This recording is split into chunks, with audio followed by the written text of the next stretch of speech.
안녕하십니까. 사회복지사 1급을 담당하는 고병갑입니다. 이번 시간에는 2018년도에 시행됐던 제16회 사회복지사 1급 국가자격시험의 기출문제 분석입니다. 이번 시간에는 2교시 1영역 사회복지 실천론을 가지고 진행을 하겠습니다.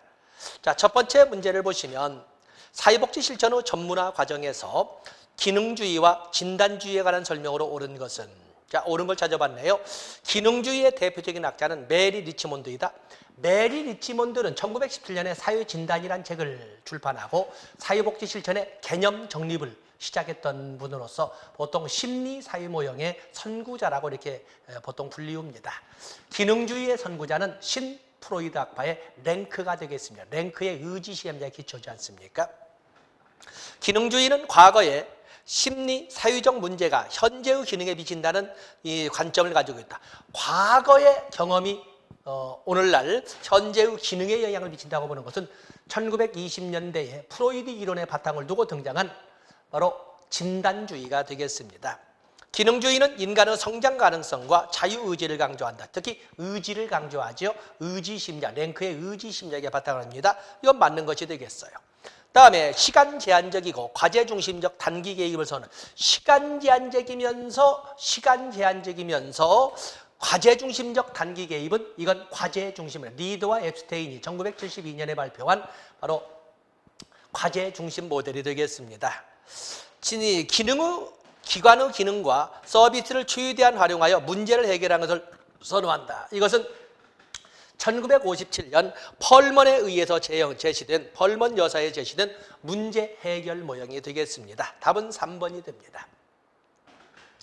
자, 두 번째 문제를 보시면 사회복지사 윤리강령에서 동료에 대한 윤리기준을 옳지 않은 것은 슈퍼바이저는 사회복지사의 개인적 문제가 클라이언트에게 부정적 영향을 미칠 경우 그를 직접 치료하여 해결해야 한다. 슈퍼바이저의 지위는 간접 개입자입니다. 바로 사회복지사가 제대로 된 기능을 수행할 수 있도록 교육적 또는 지지적 상담과 같은 또는 행정적 이런 지원을 하는 사람이지 직접 개입을 하는 실천가는 아닙니다. 틀린 거죠. 사회복지사가 전문적 판단과 실천이 미흡하여 문제를 야기했을 때 적절한 조치를 취해 클라이언트 이익을 보호해야 된다. 슈퍼바이저는 전문적 기준에 의해 공정히 책임을 수행하며 사회복지사, 수련생, 실습생에 대한 평가는 저들과 공유해야 합니다. 이것도 중요 표시하시고, 사회복지사는 사회복지 전문직 이익과 권익을 증진시키기 위해 동료와 협력하여야 한다. 슈퍼바이저는 개인적 이익의 추구를 위해 자신의 지위를 이용해서는 안 됩니다. 어쨌든 간에 1번 슈퍼바이저는 직접 개입자가 아닌 것도 있지만 중요한 것은 어쨌든 사회복지사의 개인적 문제가 클라이언트에 부정적 영향을 미치게 되면 사회복지사를 교체해야 됩니다. 답은 1번이 됩니다. 3번 문제를 보시면 민주주의가 사회복지 실천에 미친 영향으로 옳지 않은 것은, 우리는 사회복지 실천의 이념적 배경으로서는 인도주의도 있고 사회진화론도 있고 민주주의도 있고 개인주의도 있고 다양화의 이념도 있고 다양한 이런 이념들이 바탕을 합니다. 그중에 민주주의는 평등의 가치를 현실화시킨 거죠. 평등의 가치. 그래서 주는 제공자의 입장도 당연히 중요하고 소중하지만 그에 못지않게 받는 클라이언트의 받는 자의 선택 또한 중요하다라는 점을 현실 실천 현장에 이렇게 부각시킨 것이 민주주의 이념입니다. 때문에 클라이언트의 자기선택권이란 단어가 등장하게 된 배경은 민주주의가 되겠습니다. 서비스 제공자와 소비자의 동등한 관계를 강조한다. 평등이란 단어를 알고 최소한의 수혜 자격, 국가 개입의 최소화, 이것은 개인주의의 영향이 되겠습니다. 빈곤에 대한 사회적 책임 중시, 대상자의 서비스 선택권 강조, 그리고 대서비스 이용자의 정책 결정 참여. 제가 설명하지 않은 것은 빈곤에 대한 사회적 책임 중시도 민주주의 이념의 영향이라는 거 해서 답은 2번이고 함정은 3번에 있었습니다. 다음에 4번 문제를 보시면 사회복지사가 면접 기술을 활용할 때 주의할 점으로 옳은 것은, 자, 사회복지사가 면접 기술을 활용할 때 주의할 점, 클라이언트로부터 사적 질문을 받은 경우 간단히 답하고 초점을 다시 돌리는 것이 더 좋다. 그렇죠. 이렇게 클라이언트들이 장난을 하기 시작하면 한이었기 때문에 그걸 간단하게 해서 답하고 주기하고 다시 문제의 본질로 돌아가는 리드, 안내를 해야 됩니다. 한 번에 다양한 정보를 얻기 위해서는 중첩형 질문을 적극적으로 활용해야 된다. 결코 우리가 면접 과정에서 사회복지 실전 과정에는 중첩형 질문이나 유도 질문이나 왜라고 하는 질문은 사용해서는 안 됩니다. 클라이언트의 침묵은 저항이므로 힘들더라도 대화를 지속하도록 촉구해야 된다. 침묵이라고 하는 것은 물론 저항의 의미를 갖는 침묵도 있고 아니면 이전에 사회복지사가 한 말에 대해서 생각해 보는 동안에 말을 하지 않는 침묵도 있고 또 거꾸로 클라이언트가 사회복지사의 응답을 기다리는 질문도 있고 여러 가지 유형의 질문이 있습니다. 꼭 그렇기 때문에 클라이언트의 침묵을 저항으로만 보고 그걸 또 설사 저항으로 봤다고 해도 억지로 이끌어 가려고 하는 것이 아니라 클라이언트가 이해가 될 때까지 기다려주기도 하고 설명을 해야 됩니다. 그러면 너무 3번 놓아두시고 클라이언트가 받아들이기 어려운 경우에도 자기 탐색 원리의 해석을 반복한다? 아니죠. 받아들이기 어려운 경우에는 차기로 미룬다든지 아니면 또 다른 환원을 해본다든지 또는 격려를 해본다든지 재명명을 해봐야 됩니다. 그래서 자기 탐색을 위한 해석을 반복하면 이제는 거부감을 보이게 되겠지요. 바람직한 결정을 이끌기 위하여 원하는 방향으로 유도 질문하는 것 좋다. 아닙니다. 2번, 5번 모두 중첩형 질문이나 유도 질문, 왜라고 하는 질문을 사용해서는 안 됩니다. 그래서 여기서 옳은 것은 1번이 되겠습니다. 1번. 그다음에 5번 문제를 보시면 통합적 방법의 특징으로 옳지 않은 것은 자, 통합적 방법은 1950년대부터 70년대 사이에 이끌었던 하나의 사회복지 실천계의 하나의 흐름이어야 통합적 접근이 되겠는데 그전에 사회복지의 전문직화가 되면서 개별 사회사업으로만 존재하던 사회복지 실천 현장이 집단사회사업도 등장하고 그리고 지역사회 조직사업도 자리를 잡게 됩니다. 1929년 세계대공황 이후에 그게 본격적으로 자리를 잡죠. 그래서 전문직화가 되는데 문제는 이렇게 전문직이란 말로 파편화된 서비스만으로서는 2차 세계대전 이후에 급증하는 복합적이고 다중적인 문제를 가진 클라이언트를 돕는 데는 한계가 있게 됩니다. 그렇게 해서 등장한 것이 통합적 접근인데 실천에 유용한 이론틀로서 생태, 체계적 관점에 기초한다. 그러죠? 그래서 개인적, 심리적 측면으로만 접근한다든지 사회적, 환경적 측면으로만 접근하는 것이 아니라 양자의 공유 영역의 사회복지 실천의 개인 영역이 설정되도록 이렇게 합니다. 개인과 제재 간의 상호작용에 초점을 둔다. 사회복지사는 미시적 수준에서 거시적 수준의 실천까지 다양한 체계에 제휴한다. 인간의 초점을 두거나 환경에 초점을 둔 이계도 조건에서 벗어나서 양 측면의 공유 영역에 개입하는 것을 강조합니다. 답은 4번이군요. 통합적 접근은 전문직화에서 전문주의적 접근이 아니라 일반주의적 접근이라는 특징을 가지고 있습니다. 답은 4번입니다. 6번 문제를 보시면 접수를 위한 초기 면접지에 포함되지 않는 것은 자, 접수를 위하여 인테이크 단계에서 만남, 문제 확인, 관계 형성, 또 오리엔테이션 이런 과정으로 또 이루어지는데 초기 면접치, 또 가족 관계는 어떤지 동거 중인 이걸 함정을 넣었으면 가족 관계를 당연히 초기 면접에 서술해야 되고 개입 방법은 관계가 형성된 다음에 그리고 계약 단계에서 하는 것이지 초기 면접지에서 접수 단계에서 하는 것이 아닙니다.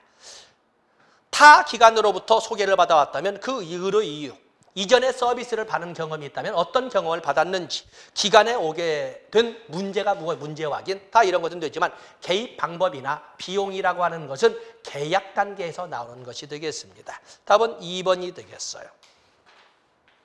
다음에 7번 문제로 넘어가 보시면 사례관리자의 간접적 개입으로 옳지 않은 것은 사회복지 실천에서 직접적 실천과 간접적 실천, 직접적 서비스 제공과 간접적 서비스 제공은 클라이언트와 직접적인 접촉을 통해서 이루어지느냐 아니냐를 가지고 설명하는 것이 아니겠습니까? 그러다 보니까 거기에 보시면 사례관리자의 간접적 개입이라는 말이 이렇게 하는 건 만나지 않고도 하는 거지요. 장애인 인식 개선을 위한 지역사회 홍보활동, 가정폭력 피해 여성을 위한 모금활동, 클라이언트 직접 만나는 거 아니지요. 또 청소년 유해 환경을 줄이기 위한 프로그램 개발, 사각지대 발굴을 위한 이웃 주민조직과 다음에 예비 부모를 대상으로 하는 가족 교육은 직접적인 만남을 통해서 아이 컨택을 통해서 교육을 이끌어가는 거 아니에요. 이건 직접적 서비스가 되겠죠. 직접적 개입. 답은 5번이 되겠어요. 8번에 보시면 사회복지 실천 현장에 관한 설명으로 옳은 것을 모두 고르면 중개자라고 하는 것은 알선, 소개 이렇게 연계, 이렇게 클라이언트와 클라이언트가 필요한 자원이나 체계를 연결, 소개, 알선시켜주는 것을 중개자라고 하는데, 여기는 보면은 가족이 없는 중증장애인에게 주거 소지를 소개한다고 그랬죠. 중재자라고 하는 것은 갈등을 조정하고 거중 조정하는 것을 바로 이 중재자, 메디에이터라고 합니다. 갈등으로 이혼 위기에 처해 있는 부부관계에 개입하여 상호 만족스러운 합의점을 도출한다 해서 다툼을 조정하는 것을 중재자라고 합니다. 그다음에 옹호자 또는 대변인 어드보커시가 나와 있는데, 장애 학생의 교육권 확보를 위해 학교 당국에 편의시설 설치를 요구하는 것은 장애자를 위하여 힘을 쓰는 거 아니겠습니까? 때문에 조력자, 옹호자, 대변인이 교집합분을 많이 이루고 있지만 여기서는 옹호자라고 설명을 했네요. 알코올 중독자가 자신의 문제를 깨닫고 금주 방법을 찾도록 도와주는 것, 당연히 이건 그렇죠? 조력자 또는 조성자, 인에블러라고 합니다. 여긴 다 맞는 것이 되겠네요. 9번 문제를 보시면 표적 문제의 우선순위 결정에서 고려해야 할 사항으로 옳지 않은 것은, 표적 문제라는 말을 쓰는 것은 과제 중심 모델에서 보통 표적 문제가 나오죠. 초기 단계에서 보통 표적 문제의 순위, 표적 문제라고 하는 것은 클라이언트도 알고 있고 사회복지사와 같이 다루자라고 합의된 문제를 표적 문제라고 합니다. 이 표적 문제의 우선순위를 설정할 때 보면은 바쁜 긴급성이 있는 것 찾아야 되고, 변화 가능성이 있는 것들 다뤄야 되고, 측정 가능성도 좋고 해결 가능성이 있는 거 클라이언트가 선택한 거 다 좋습니다만, 이 중에 옳지 않은 거라고 했지만 가장 거리가 먼 것은 이렇게 되어야 되겠습니다만, 가장 거리가 먼 것은 측정 가능성입니다. 왜냐하면 표적 문제에는 꼭 수량화할 수 있는 이런 양적 개념의 문제만 있는 것이 아니라 바로 수량화할 수 없는 질적 개념의 문제도 존재하는 거거든요. 그렇기 때문에 다 가장 거리가 멀다고 볼 수 있는 것은 측정 가능성, 수량할 수 있는 문제만을 가지고 따졌는데, 그러지 않은 문제도 사실은 인간에게는 더 많다는 것입니다. 답은 3번이 되겠습니다. 10번 문제를 보시면 사회복지 전문직에 관한 설명으로 옳지 않은 것은, 자, 사회복지 전문직, 우리는 사회복지사로서 전문직의 지위를 가지고 있지 않습니까? 서구에서 전문직 교육과정이 시작된 것은 19세기 후반이다.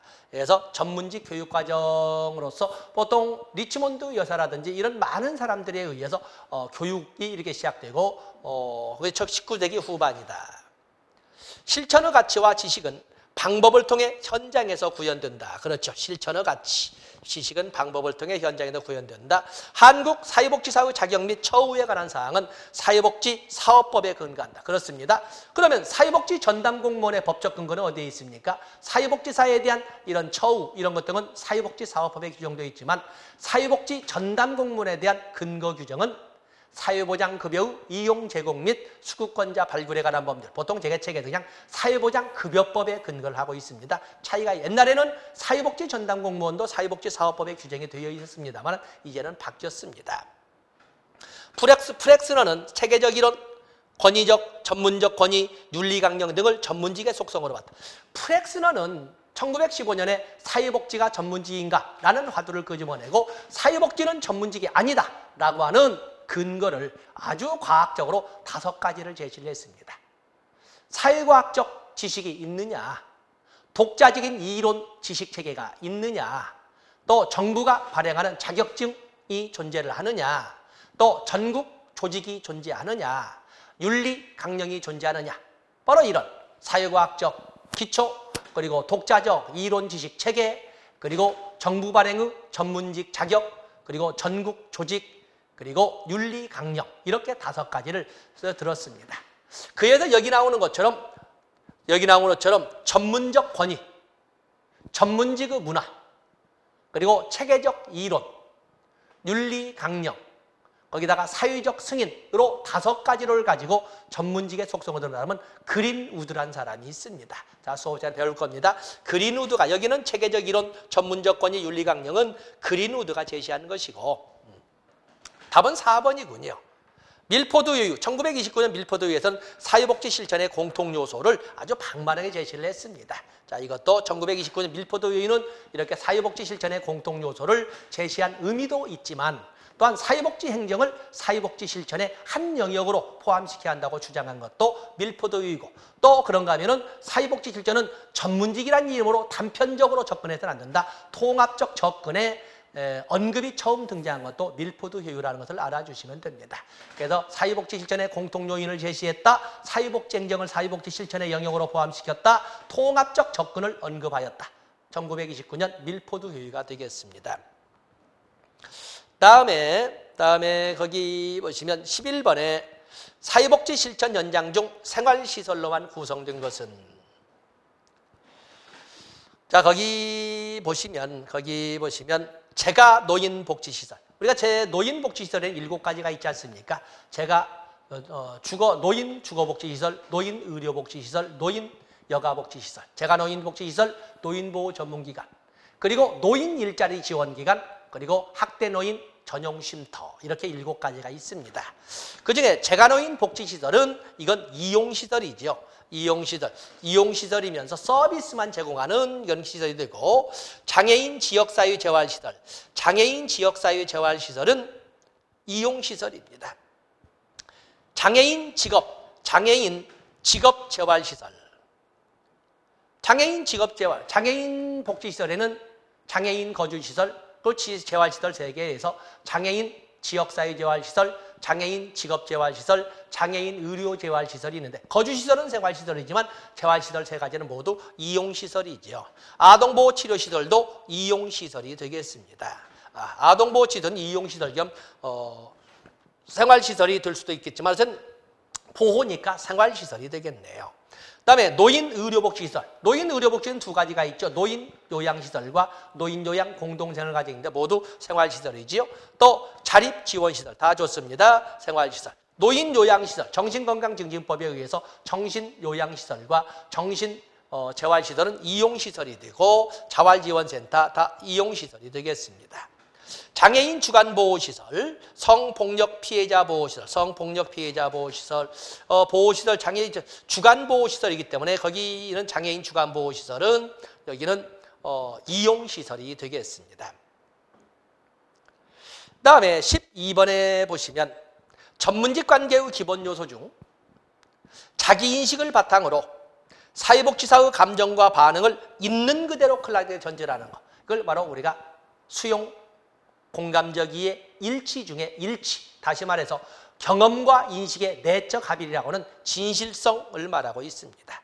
같은 말도 이렇게 공감이라고 하는 것은 포지티브 리가드에서 긍정적 존경 이렇게 표현하기도 하는데, 여기에서는 자기 인식을 바탕으로 사회복지사의 감정과 반응을 있는 그대로 클라이언트에게 전달하는 것을 진실성 또는 일치라고 한다는 것을 알아줘요. 표현 참 좋습니다.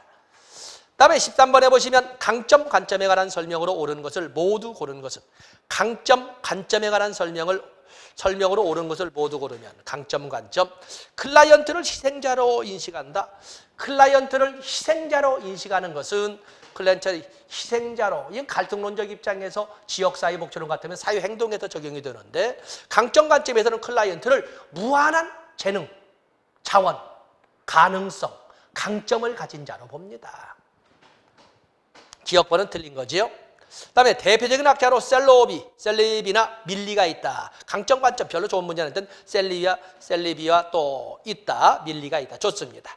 위상, 학대, 질병 등과 같은 힘겨운 일들을 도전과 기회로 조장한다. 그렇죠? 어떠한 과거의 경험을 미래 성인기에 있던 병리적 현상의 원인으로만 보는 것이 아니라 또 다른 도전의 기회, 새로운 기회의 도래로 이렇게 보기도 합니다. 그렇죠? 개입의 초점은 클라이언트의 역기능과 증상의 영향을 감소시키는 것이다. 아니죠. 이것도 있지만 이보다는 더 그의 가능성이나 장점을 오히려 확대시키는 데 있다라고 봐야 됩니다. 여기서 옳은 것은 니은번과 디귿번, 셀리비와 밀리가 있다. 힘겨운 일들을, 과거에 불행한 경험을 도전과 기회로 이렇게 긍정적으로 보기도 한다. 니은번과 디귿번이 되겠습니다. 14번에 보시면 사회복지윤리위원회에 관한 설명으로 옳은 것은 모두 고르면, 한국사회복지사 협회는 사회복지윤리위원회를 구성하여 사회복지 윤리 실천의 질적 향상을 도모해야 된다. 그렇죠? 사회복지윤리위원회 구성 운영은 한국 사회복지사 윤리강령에 나와 있는 걸로서 한국사회복지사협회가 합니다. 맞죠? 사회복지윤리위원회는 윤리강령을 위배하거나 침해하는 행위를 접수받아 공식적 절차를 통해 대처해야 된다. 반드시 공식적 절차를 통해 대처해야 됩니다. 그렇기 때문에 윤리강령에 위배하거나 침해하는 행위가 접수가 되면 공식적 절차를 통해서 해야 된다. 사회복지사는 기관의 부당한 정책이나 요구에 대응하고 즉시 사회복지윤리위원회에 보고해야 된다. 자, 디귿번은 지귿번 독자적으로 중요하다고 그랬지. 만약에 사회복지사들이 실천 영역에 있으면서 기관에 부당한 요구가 있다거나 이런 정책이 나오게 되면 어디에 이를 보고해야 된다? 시군구도 아니고 한국 사회복지사협회가 설립하는 사회복지윤리위원회에 보고해야 됩니다. 사회복지윤리위원회입니다. 맞는 거고. 사회복지사는 한국사회복지사협회의 윤리적 권고와 결정을 존중. 여긴 다 맞는 거고 이제 좋습니다. 15번에 보시면 가계도에 관한 설명으로 옳지 않은 것은 가계도는 집안 내력을 밝힘으로써 과거의 윗대들의 소위 보통 한 3대 정도를 쓰는데 할아버지 때, 아버지 때의 직업 아니면 어떤 유전력 아니면 어떠한 성비, 자녀의 성비 이런 등등이 어떠한 영향을 미쳤는지를 분석해보는 것을 가계도. 어쩌면 폐쇄체계 이론이죠. 그냥 그 집안 내에서만 분석이기 때문에 폐쇄체계 이론입니다. 세대 간 반복적 유형을 분석할 수 있다. 가족 환경을 체계론적 관점에서 이해한다. 가족 환경이란 말이 나오는 순간 이것은 생태도나 사회적 관계망 지도가 됩니다. 가계도는 일반적으로 3세대를 포함한다. 자녀는 출생 순서에 따라 왼쪽부터 오른쪽으로 순차적으로 그린다. 가계도에는 친밀한 관계나 갈등 관계 같은 정서적 관계를 포함한다. 그래서 가계도에는 친밀한 관계, 갈등. 자, 5번은 중요 표시하시고 환경이란 말이 나오는 순간 가계도와는 무관합니다. 가계도는 폐쇄체계 도구가 되거든요. 답은 2번이 되겠습니다. 16번에 보시면 평가 및 종결 단계에서 사회복지사의 역할에 관한 설명, 사회복지사의 역할에 관한 설명으로 옳지 않은 것은 자, 마무리 평가 및 종결 단계인데 변화 전략을 설정한다. 이것은 만약에 사회복지 실천의 단계를 접수, 자료 수집, 사정, 그리고 계획이라고 하는 목표 설정 및 계약, 그리고 개입, 그리고 평가 및 종결로 한다면 여기 변화 전략을 설정하는 것은 사정 단계의 마무리거나 아니면은 계획 단계라고 할 수 있는 목표 설정 및 계약 단계가 됩니다. 그렇죠? 진전 수준 검토, 사후 관리 계획, 정서적 반응 처리, 결과의 안정화. 함정은 3번에 있지만 답은 1번이 분명합니다. 17번에 보시면 인파워먼트 모델에서 사회복지사의 활동을 옳지 않은 것은 역량 강화 모델, 권한 부여 모델이라고 하는 인파워먼트 모델에서 사회복지사 활동을 옳지 않은 것. 활동 가능한 자원 확보. 왜냐하면 역량 강화 모델은 클라이언트를 병리적 존재, 아니면 어떤 문제를 가진 존재라고 보지 않고 무한한 가능성, 말도 안 되는 가능성, 자원을 가지고 있는 그리고 얼마든지 스스로 문제를 스스로 풀어갈 수 있는 그리고 클라이언트의 당뇨 문제를 사회복지사와 같이 협력적, 동반자적 파트너로서 해결할 수 있는 능력을 가진 자로 이렇게 보고 있는 거거든요. 긍정적인 쪽으로 이렇게 봅니다. 활용 가능한 자원 확보, 역량 강화를 위한 실천가 중심의 개입 아니죠. 실천가 중심의 개입, 사회복지사 중심의 개입이 아니라 동반자적 파트너십을 중심으로 하는 개입이 되겠어요. 클라이언트와 사회복지사의 역할 정하기, 권리와 함께 클라이언트의 책임 강조, 클라이언트 감정의 구체화. 자, 3, 4, 5번 이런 표현도 쓰는 거를 알아보시면서 인파워먼트 모델에서는 가장 중요한 것이 사회복지사와 클라이언트 간의 동반자적 관계 또는 파트너십이 강조된다는 것입니다. 실천가 중심이 아니라 같이 가는 관계. 답은 2번이 되겠어요. 18번에 보시면 비스택의 관계의 원칙에 관한 설명으로 옳은 것은 비스택은 실천의 7대 원리 또 관계의 7대 원리로서 개별화의 원리, 의도적 감정 표현의 원리, 통제된 정서 관여의 원리, 수용의 원리, 비심판적 태도의 원리, 자기 결정의 원리, 비밀 보장의 원리 이렇게 제시를 했는데 옳은 것은 의도적 감정 표현이란 클라이언트와 라포 형성을 위해 사회복지사의 감정을 주의 깊게 표현하는 것이다. 아니죠. 의도적 감정 표현. 이 7대 원리는 주체가 뭐라고? 사회복지사는 이렇게 사회복지사는 의도적으로 클라이언트로 하여금 마음껏 감정을 뿜어낼 수 있도록 유도해야 된다는 원리입니다. 사회복지사가 아니라 클라이언트에 이렇게 돼야 되겠죠. 틀린 거죠. 수용이란 클라이언트의 행동 변화를 위해 바람직한 가치를 받아들이도록 격려하는 것을 의미한다. 아니죠. 수용이라고 하는 것은 클라이언트로 하여금 받아들이게끔 격려하는 것이 아니라 클라이언트가 보여주는 모든 언행을 있는 그대로 사회복지사가 받아들이는 것을 말합니다. 그 자리, 그 시간에서 보여주는 클라이언트의 모든 말과 행동을 있는 그대로 들어주고 있는 그대로 받아들이는, 보아주는 것을 수용이라고 하는 것이지 클라이언트로 하여금 가치 있는 것을 받아들이도록 격려하는 것을 말하는 것은 아닙니다. 틀린 거지요? 개별화란 클라이언트가 속한 집단적 특성을 탐색하는 과정을 포함한다. 아주 교묘하게 함정을 받죠. 개별화는 똑같은 문제라 하더라도 클라이언트마다 각기 다른 방법이나 원리를 적용해야 된다. 즉 맞춤형 서비스가 제공되도록 해야 된다라고 하는 것이 개별화입니다. 근데 그 과정에는 그 클라이언트가 지금까지 집단 속에서 어떠한 과정을 가지고 살아왔는지도 분석이 되어서 맞춤해 나가야 되는 것이. 여기는 또 보면 개인적 특성이어야 되는데 해서 틀렸다고 이렇게. 저도 이제 처음 볼 적에 강의는 이제 볼 적, 이거 집단적인 답변에서 틀렸다고 설명을 틀려 했습니다만 여기는 집단적 특성을 탐색하는 과정. 이게 한 덩어리죠. 또 분석해야 된다. 자, 나도 보시고. 비심판적 태도란 클라이언트의 자기결정 능력이 부족한 경우에 판단을 유보하는 것이다. 해석이 틀린 거죠. 비심판적 태도는 사회복지사는, 주체가 사회복지사니까 사회복지사는 클라이언트의 문제에 대하여 책임 소재를 공방하거나 아니면 유무죄를 판단하는 표현을 해서는 안 된다. 단지 객관적인 이런 분석 자료들을 제공하는 데에서 끝나야지 책임 소재 공방을 해서는 안 된다라는 것을 비심판적 태도의 원리라고 합니다. 그다음에 통제된 정서관여. 클라이언트가 자기 이해를 통해 부정적 감정에 직면하도록 강화할 때 필요하다. 이것은 의도적 감정 표현의 원리를 말합니다. 그래서 답은 3번. 그래서 집단이란 단어가 나왔을 때 이렇게 해서 틀렸다고 저도 봤습니다만 뒤에 집단 과정을 탐색하는 과정까지가 한 묶음으로 설명이 돼야 됩니다. 답은 3번이 되겠어요. 19번에 보시면 사정을 위한 면접부 기능에 해당되지 않은 것은 사정에는 치료 목적의 사정도 있고 정보 수집 목적의 사정도 있고 그런가 하면은 사정을 위한 면접에는 정보 수집을 위한 면접도 있고 치료 자체로서의 면접도 있고 사정 목적으로 이끌어가는 면접도 있습니다. 사정이라고 하는 것은 클라이언트의 문제도 찾아내지만 문제 못지않게 클라이언트가 가진 강점이나 자원이나 가능성까지도 찾아내보자 하는 접근.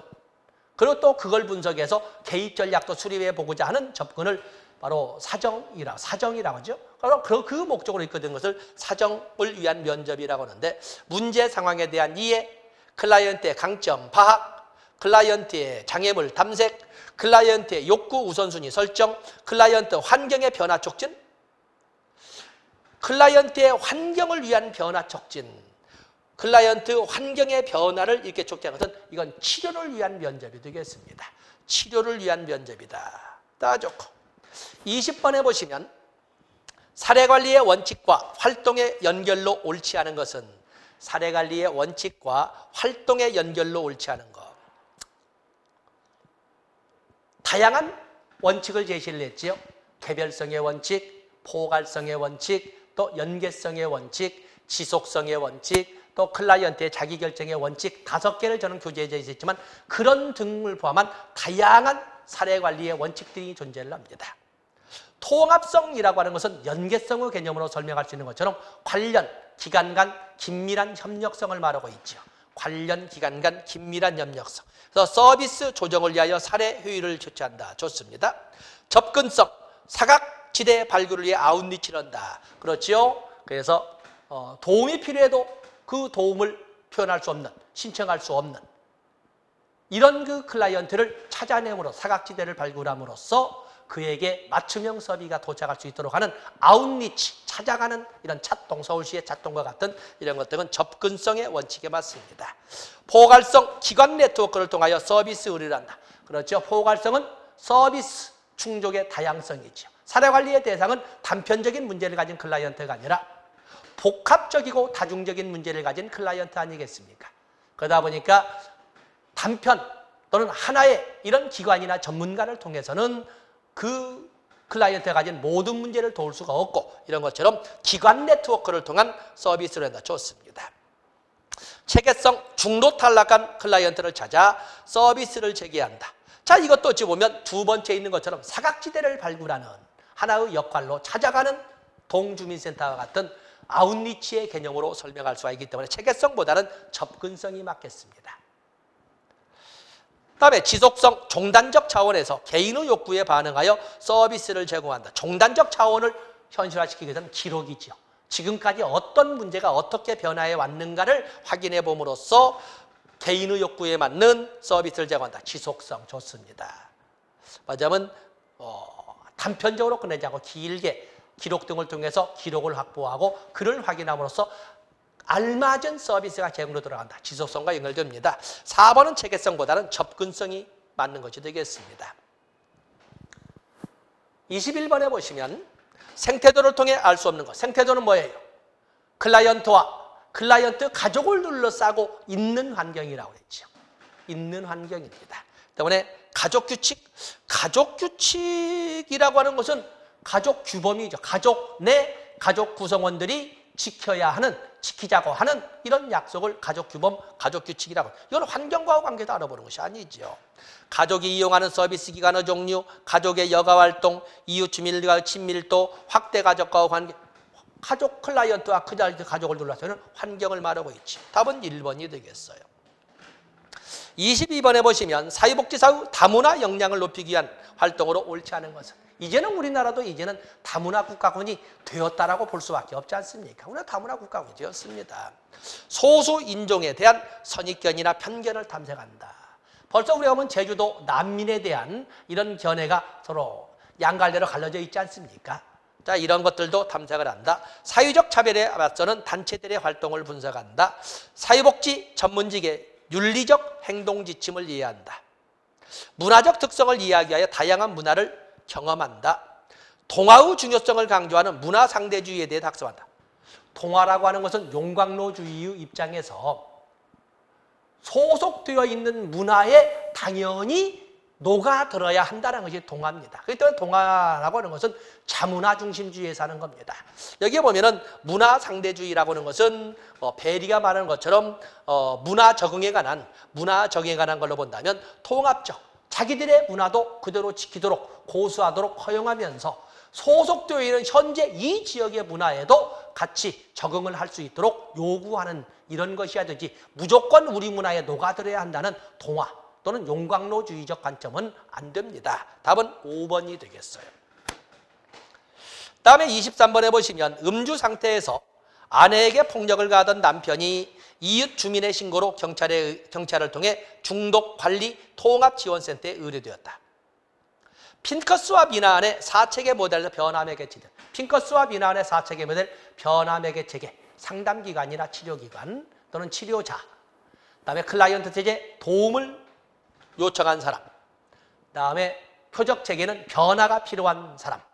행동 체계는 변화 과정에 동참하는 또는 변화 과정에 변화 매개 체제에 상호작용을 해야 하는 이런 사람을 말하고 있습니다. 이 중에 변화 매개 체계는 치료를 담당하는 남편은 표적 체계고 남편은 표적 체계지요. 또 그러면 아내도 표적 체계가 되겠네요. 그다음에 경찰, 이웃 주민은 아마 클라이언트 체계가 됐을 것이고 중독 치료 전문가, 변화 매개 체계 중에 변화 매개인이라고 이렇게 불리지 않겠습니까? 답은 5번이 되겠습니다. 24번에 보시면 사회복지 실천의 개입 수준과 활동이 바르게 된 것은 여기에 보면 중시적, 미시적, 거시적 이게 되는데 보통 우리가 마이크로적 접근, 메조적 접근, 매크로적 접근이라고 할 때 마이크로적 미시적 접근이라고 하는 것은 개인이나 가족을 대상으로 가능한 한 직접 접촉을 통해서 서비스가 제공되는 것은 미시적 접근 개별 사회사업이라고 하는 것이고, 그래서 양분법적 사이에서 그 사이의 영역을 상대적으로 설정한 것이 되겠습니다만, 보통 집단이나 집단 구성원을 대상으로 해서 서비스를 제공받도록 이렇게 이끌어가는 것은 중도적, 중시적, 배조적 접근이라고 합니다. 보통 집단 사회사업에 씁니다. 그에 비해서 거시적 접근이라고 하는 것은 상대적 개념입니다만, 보통 지역사회나 국가나 인류사회를 대상으로 해서 접근하는 것을 가지고 보통 거시적 접근이라고 하는데, 첫 번째, 사례관리 대상자에게 청소 서비스를 제공했다. 대상자에게 직접 청소 서비스를 제공하는 것은 이건 미시적 접근이 되겠습니다. 사회복지관에서 후원자 개발을 위한 행사를 진행했다. 사회복지관, 지역사회복지관에서 후원자 개발을 위한 행사를 진행하는 것은 이건 지역사회를 대상으로 하기 때문에 거시적 접근이 되겠어요.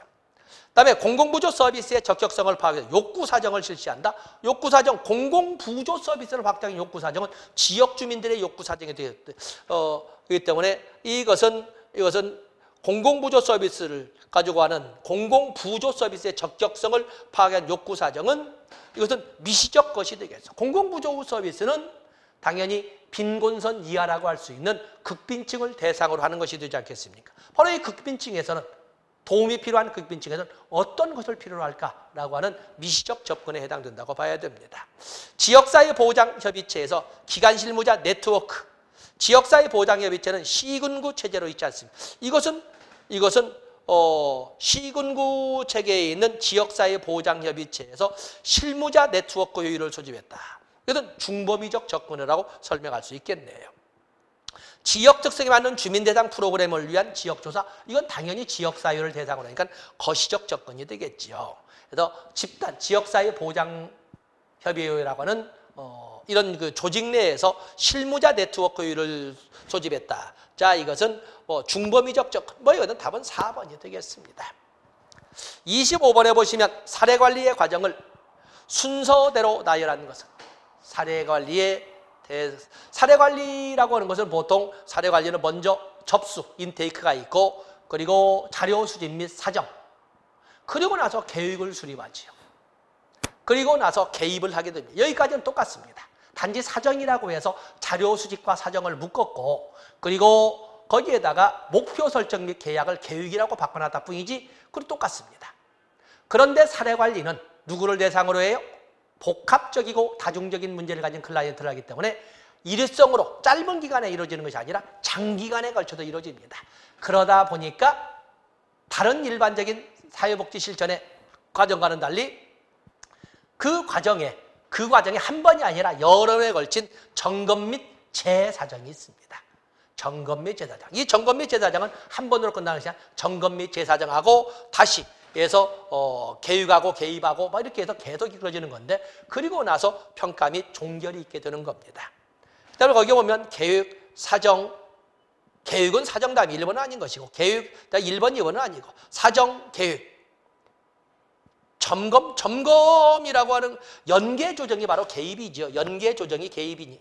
답은 4번이 되겠네요. 접수, 그다음에 자료 수집 및 사정, 그리고 계획이라고 하는 목표 설정 및 계약, 그리고 개입, 연계 조정이죠. 그리고 점검 및 재사정, 그리고 다시 연계 및 조정. 이렇게 넘어가요. 답은 4번이 되겠습니다. 자, 이렇게 해서 우리는 이번 시간에 2교시 1영역 제 첫 번째 과목이죠. 사회복지 실천론이 2018년도에는 어떻게 출제되었냐를 봤는데, 아마 여러분들이 수업 시간에 배웠던 거, 아니면 기존의 문제를 풀어봤던 걸 보면은 사회복지 실천론은 예년이나 다름없이 평이하게 접근할 수 있겠네. 함정이 한 2개 있었네. 이렇게 우리가 분석할 수가 있습니다. 자, 이 시간은 여기까지 하고, 다음 시간에는 사회복지사 1급 2교시 2영역, 2교과라고 그러죠. 사회복지 실천론에 대해서 살펴보도록 하겠습니다. 고맙습니다.